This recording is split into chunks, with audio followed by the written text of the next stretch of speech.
the Florida Writer Podcast, a discussion about writing and other things.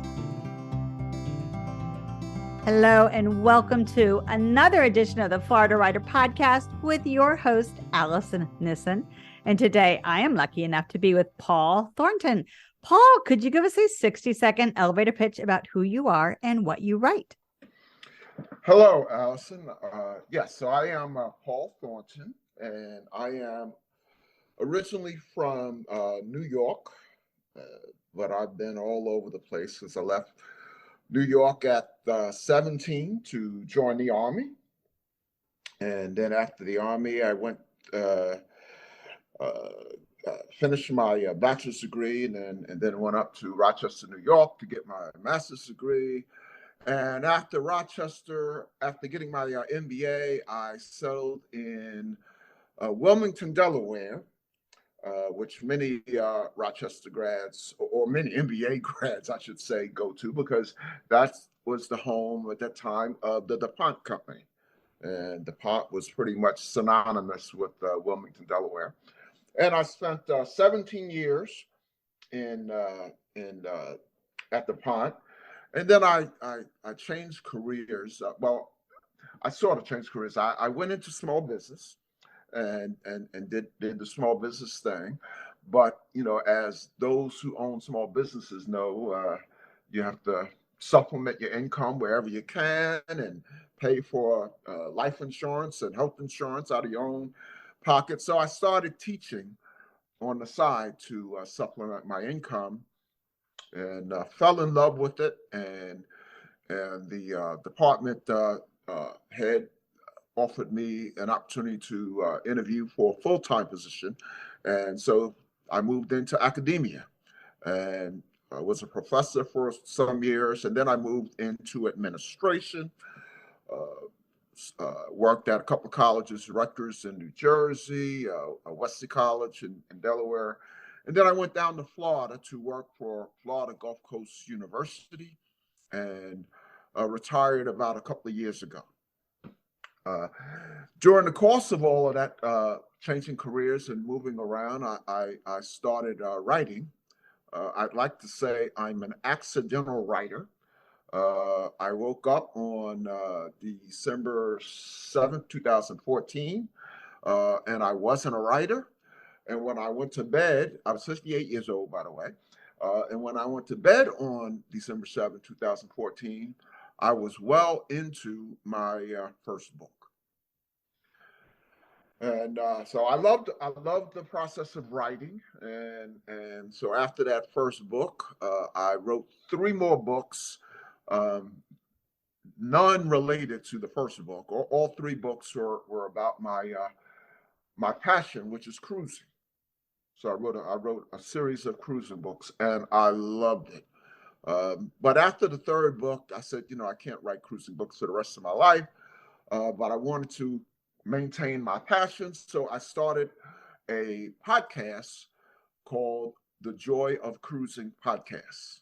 And I found another passion because I absolutely love it. Well, welcome to the world of podcasting. Thank you. Yes, I've been our podcast has been on for about 5 years, believe it or not. I feel like I have met so many people that I never would have been connected with had it not been for the podcast. Mm-hmm, mm-hmm. Yeah, mine just started in February. I finished the last cruise book in January and started the podcast in February. And you know, a humble brag, I am very, very pleased with my numbers. I know that you shouldn't start it just for numbers, but you know, I look at that's the form of validation. So the Joy of Cruising, does that mean you've taken many cruises? Yes. So my first book was called The Joy of Cruising, and it was so much fun to write. By the way, these books, they're a sort of a compendium, a compilation of interviews, stories that I get from other cruisers. So I interview passionate cruisers. Some are known, some are, as they say, Googleable, and some are what I call ordinary cruises with extraordinary stories. So that's the makeup of the book. So the first one was called Joy of Cruising, and I had a blast writing it. Had a couple of celebrities, a couple of people that you heard of, a couple of people you never heard of, or a lot of people you never heard of. But it was so much fun to write that I quickly made the decision to do a follow up, and I started working on second book, and it was called More Joy of Cruising. That's pretty inventive.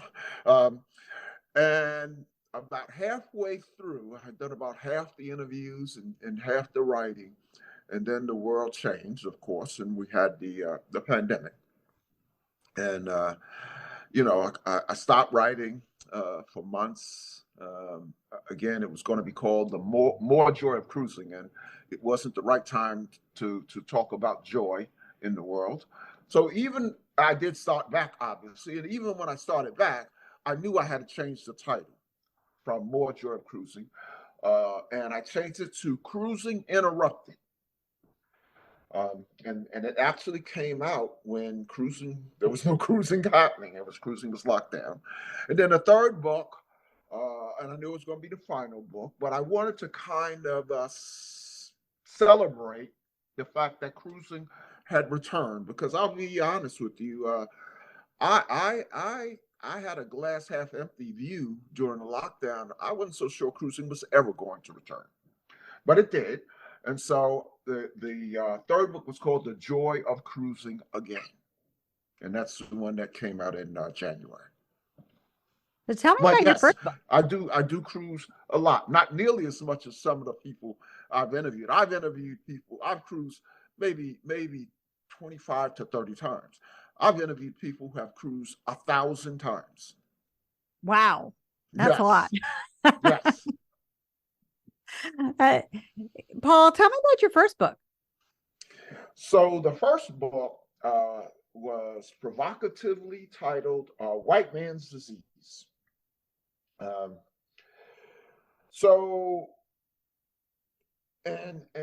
you're probably curious as to, how is it possible that I woke up not a writer and I went to bed a writer? So my daughter got married that day that I became a writer. And she had been hounding me for several months. Dad, you have to give a speech at the wedding. And, I was very reluctant. I don't like public speaking. I'm pretty good at it. I've done a lot of it because I was in corporate management, and I was a fairly high level administrator in the education arena. So I've done a lot of public speaking, but I just didn't particularly. I wasn't looking forward to it. So I finally said, "Well, what am I supposed to talk about?" And my daughter said, "Talk about memories of me growing up." And so I did. I did the standard daddy-daughter stuff. Trips to Disney, first boyfriends, proms, high school sports. All was great. And the crowd liked it. I had some jokes and all that. But then I got serious because there was no way for me to give an authentic talk about memories of my daughter growing up without mentioning the most powerful memory of all. And she was 6 years old. And when I was 29 when she was 6, and I had a sudden medical calamity when I was 29. And, and I wrote about it in my book. It was pretty dramatic. I had a doctor who said to me, I guess he thought that I was not going to get the treatment that I needed to get. He saw something on my face. So he says to me, in the presence of my crying wife, you got to get this done. If you don't, you'll be dead in 6 months. So to make a long story short, I got it done, of course, but he wasn't touching me. There was no way in the world I was going to let somebody with that kind of bedside manner cut on me. I had brain surgery, 12-hour operation. Although I didn't have it with him, I immediately went to New York, where I'm from. Uh, I saw a doctor in New York he told me this on Thursday. By Saturday, I saw a doctor in New York. And then by Monday, I was in the hospital. And so I had the surgery. It was 12 hours, and I lost a lot, some temporary, some permanent, a lot permanent. One of the things that I lost, thankfully temporary, was I had to relearn to walk. And so when my daughter was 6 years old, every day she would grab my hand, and I'd have my cane in my other hand, and I would walk my mom's neighborhood. I convalesced at my mom's house in New York. So in the talk, I had to talk about that, but then I had to put some context around it as well. And the crowd, of course, you could hear a pin drop. And I did put some context around it. And I said some things that I had held inside for 30 years. My mother didn't even know some of the things that I shared. I knew maybe 3/4 of people in the room, and very few people knew that in the operation, I lost my hearing on one side. I lost my sight on one side. I lost my sense of taste on one side. Basically, the right side of my face was paralyzed permanently. But I was able to hide a lot of that for 30 years. There was a few outward. There was some outward evidence. I had a beauty mark on the back of my neck below my hairline that was about 4 inches long, and another 6 inches, which you couldn't really see because I had my hair long enough to cover it. It extended another 6 inches, above my hairline. So a 10-inch scar on the back of my neck. My smile was crooked due to the paralysis. Actually, my eye was closed for the first 2 years, sewn closed. But by the time the wedding came around, of course, I've had a zillion plastic surgery, some minor, some major. So there was not that much that was evident at this point. But anyway, the crowd at the end of the speech, as they say in Hollywood, there wasn't a dry eye in the house. And I noticed the more I spoke about these things I had never spoken about, the better I felt. It was like I could feel this huge burden lifting off my shoulders. And so I said, I got to retain this feeling because I feel like a whole person again. And so I went to back to my hotel room, and I started writing my memoir. And the more I wrote, just as when I was talking, the more I wrote, the better I felt. And so in a year and a half later, I published my first book at the age of almost 62. Well, 61. The title is very provocative. Can you give us some insight to that?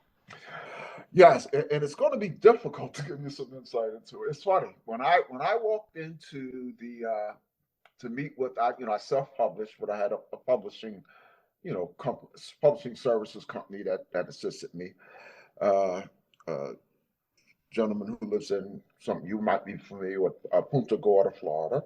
And I remember when we met, I walked in and I said, the title is going to be White Man's Disease, and I'm not changing it. Just like that. So it's, I'll tell you the first time I heard that term, and then I'll tell you why it applied to my book. The first time I heard that term was in the 70s. I was watching sports. I was watching a basketball game, and the commentator made a statement. He has white man's disease. And I almost fell off my chair because, this was the 70s. That was, this guy, he's a star, but if he wasn't a star, that might have been a fireable offense. So that's the context in which you use it in. And I stated that in the book, in the very first paragraph of the book. By the way, for those of your listeners who know anything about basketball, it's sort of I since have learned you've heard of the movie White Men Can't Jump? Yes. It's sort of a play on that. Somebody made a play during this game, and he had a dunk shot. Big guy had a dunk, and he missed the dunk. And the announcer said he missed the dunk. He missed the dunk. He must have white man's disease. And I was like, what did he say? Of course, he was a white man. His name, by the way, was if you have any old timers like me in the audience, his name was Don Criqui, very, very well known sportscaster. So that's where I first heard the term. You would have to read halfway into the book before you would realize, why did I pick that title? It has nothing to do with, some people thought the book was beating up on white men, or it was about race relations, and it really had nothing to do with that. The only racial aspect of the book was it was written by... Now connected to Paul's iPad Air. I'm sorry. It was written by a Black man in America. So obviously it's gonna touch on just growing up, but and being Black, but it really wasn't about race. When I finally, the first couple of weeks in the hospital, I went through all of these tests for them to figure out what was wrong. And when they finally did, talking to the surgeon, and he made a statement. He said, we figured out what it is. He says it generally doesn't strike 29-year-old Black men. It typically affects, white men in their 50s and 60s. And I had a relationship with this doctor. Obviously, I saw him every day for the past, 11 days, and I was a joker, and I could make him laugh. And when he said that to me, I said, "Damn, I've got white man's disease." And he laughed, and I made him laugh as I made him laugh many times in the previous 2 weeks. That was the first paragraph and that line were the only times white man's disease was mentioned in the book. So it was kind of an inside joke. But it has had an interesting effect because I've done book shows and things like that. And many people will buy the book. They don't want to hear anymore.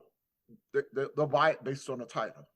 And that's white and Black for by the way. I went to a book show in Venice, Florida. So Venice. Venice is mostly white. And every book I sold that day was to a white patron. So some people were put off by the title, particularly white men. Not all white men. I'm not stereotyping, but I did have a lot of pushback on the title. On my website, I received some really, really ugly comments because, again, people probably thought the book was something attacking white men. So that's where it came from. Well, that's really, really interesting. Paul Thornton, how can people find out more about you and your work? So I consider myself, I have two writing careers, really. I'm actually working on a sequel to White Man's Disease, and it's called Gracefully. Probably will come out in a couple of years, kind of like aging gracefully. So there is a website for White Man's Disease, and it's called whitemansdisease.com.